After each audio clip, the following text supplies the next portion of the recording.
Hello, and welcome to this four-part lectures on coins and culture in the New Testament. My name is Dr. David Wankel, and I will be your instructor for this series of lectures. A majority of the material that I'll be going through today is found in some form in this book that I wrote, which is somewhat expensive. I have no control over that. But this is a book that covers and goes into much greater detail than I'm presenting here. This volume that I wrote several years ago focuses on trying to explain how coins functioned as cultural texts in the world of the New Testament, which is what I'm going to try to introduce today as we talk about the big idea, which is trying to get a grasp of the basics of how coins and culture relate. Now, when we talk about coins, we're talking about an aspect of material culture. And material culture is a way to discuss all of the physical objects that people would have interacted with in the ancient world.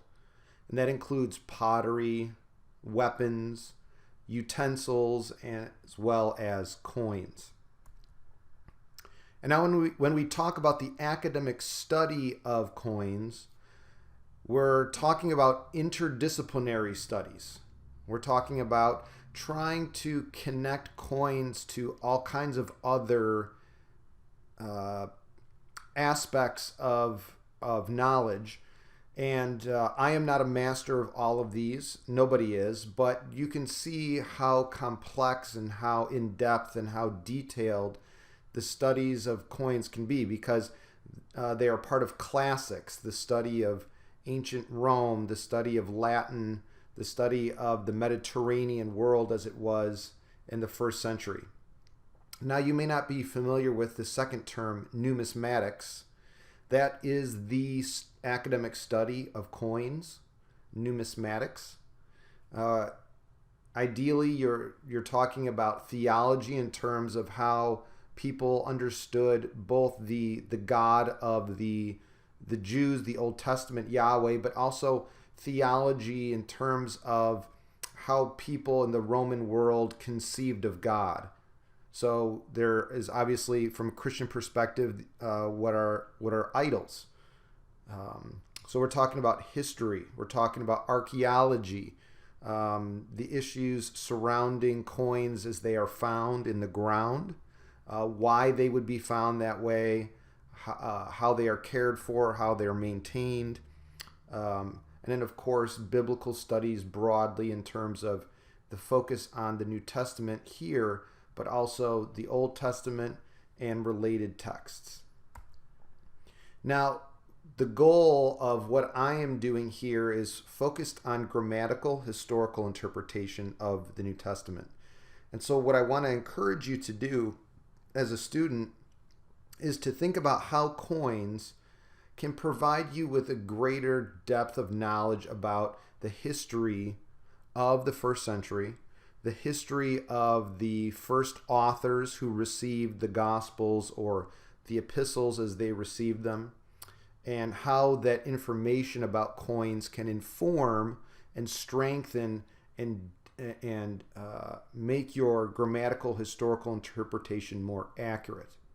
Now, I am aware that there is much more to interpretation than grammar and history, but this is the most basic way. This is the most basic sense in which we need to apply in which we need to approach interpretation. So I want to turn to a picture of a coin and note that it was Jesus himself who had to deal with questions about coins and their meaning and their interpretation.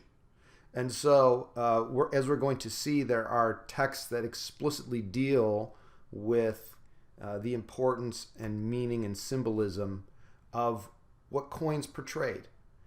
and how integral they were to Jews in the first century. As we can see from this episode here, where some Pharisees sought to entangle or trap Jesus in his words. And so some people the opponents of Jesus tried to trap him by bringing him a coin for the tax. They brought him a denarius. And they tried to trap him because they asked him, is it lawful to pay taxes to Caesar or not?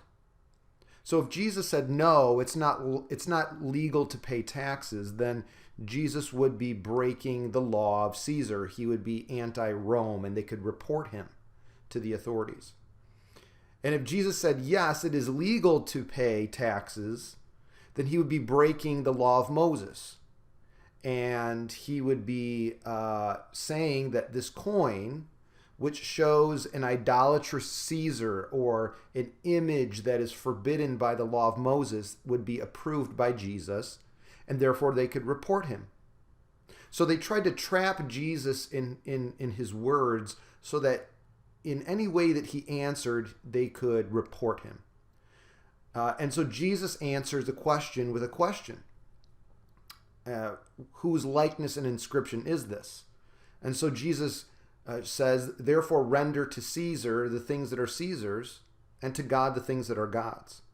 And so Jesus is able to escape from the entanglements, as it were.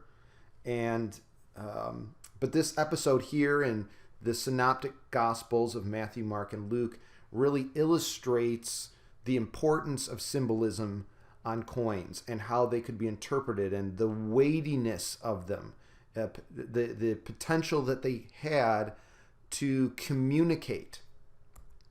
So I want to show you that coins should be understood as texts. That is, coins should be understood as material culture that call out for interpretation.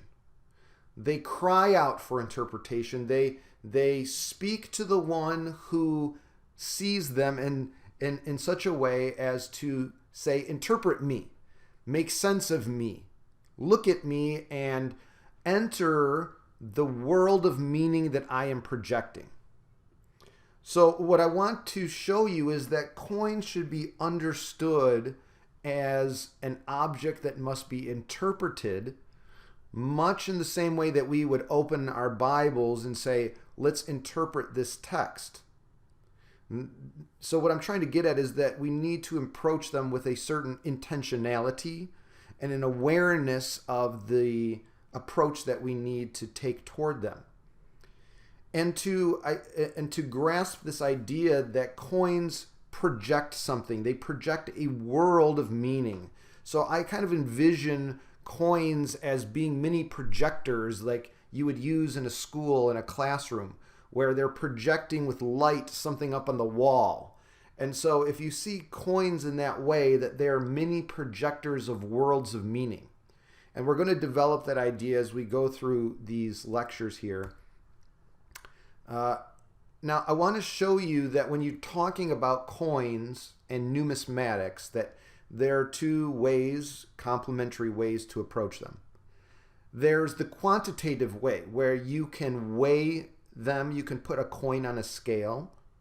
You can determine its weight by numbers. You can use scientific devices to quantify the purity of the metal, the alloys. You can discuss production, size, the depths of stamping. But you can also talk about coins qualitatively, that coins are products of human phenomenological expression. And what I mean by that phrase is that coins are a reflection of human culture. They reflect characteristics, features, and qualities that people have attributed to them. And so there's much more to coins than numbers, as important as that is. So both of these sides are equally important, and neither could be neglected. I'll be talking most in these lectures about qualitative interpretation. And so what I want to note here in this slide also is that you can use methods typically found in social sciences. That when we come to coins, we're interested in sociology, broadly speaking. We're interested in studying people and the way that people have expressed themselves and communicated that through these coins. So let's go back to this idea of projection for a moment and think about how coins, like texts, like a biblical text, are fixed acts of communication. Meaning that once they press the coin or they stamp the coin or they hammer it out or use the mold or the die, however they make the coin, like a biblical text, it is now a fixed act of communication.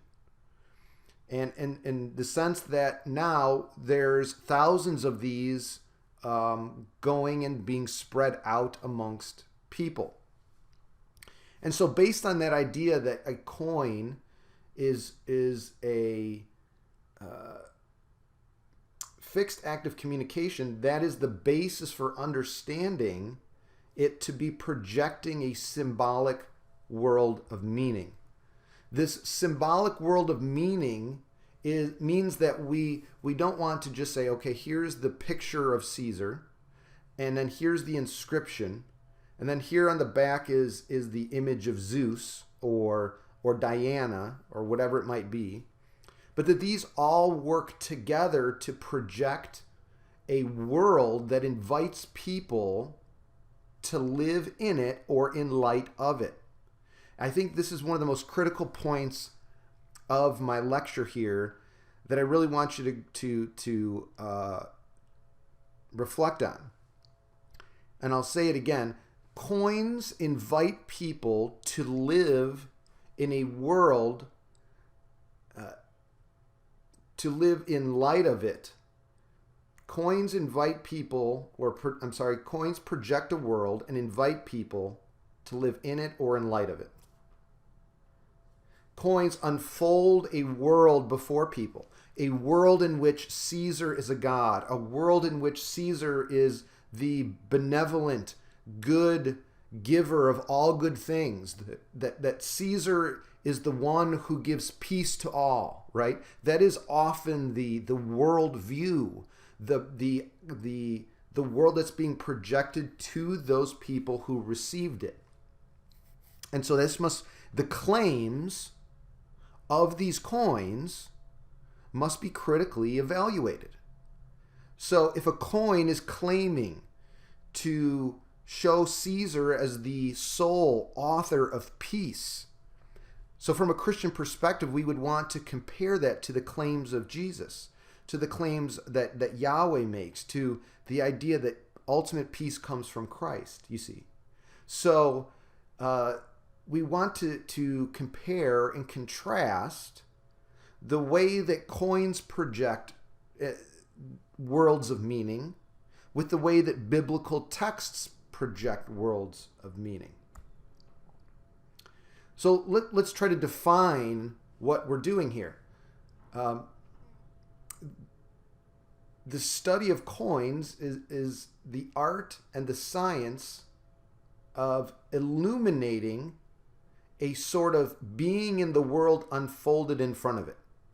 Now, I'm just trying to use some of the language of academics here, and it sounds a little confusing, and I apologize for that. This is the language of Paul Ricoeur, but what I'm trying to use this language to do is to show similarities between the ways that we look at texts and the ways that we look at coins. And so studying coins is studying the world that is projected by it, the world that is unfolded in front of it. So what we want to do when we study coins is look at the interaction of three worlds. We want to look at the middle point here, what we've been discussing, which is the world of the coin, that which is projected by the communicative power of the coin's qualities. But then we want to see, how was that interacting with the world in front of the coin? The people who used the coinage as a monetary instrument, the people in the first century, how would the world of the people in front of the coin have interacted with the coin itself? And then we can extend that one more step by asking, how were the people behind the coin communicating through the act of production? So people in power exercised choice in producing coins. So that's the world behind the coin. So hopefully you see that we want to be interested in the interaction of three worlds: the people in front of the coin, the world projected by the coin, and the people in power who expressed and communicated themselves through the production of the coinage.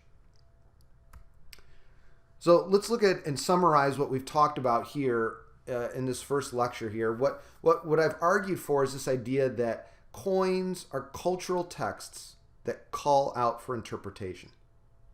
You must answer the call of interpretation by considering the integration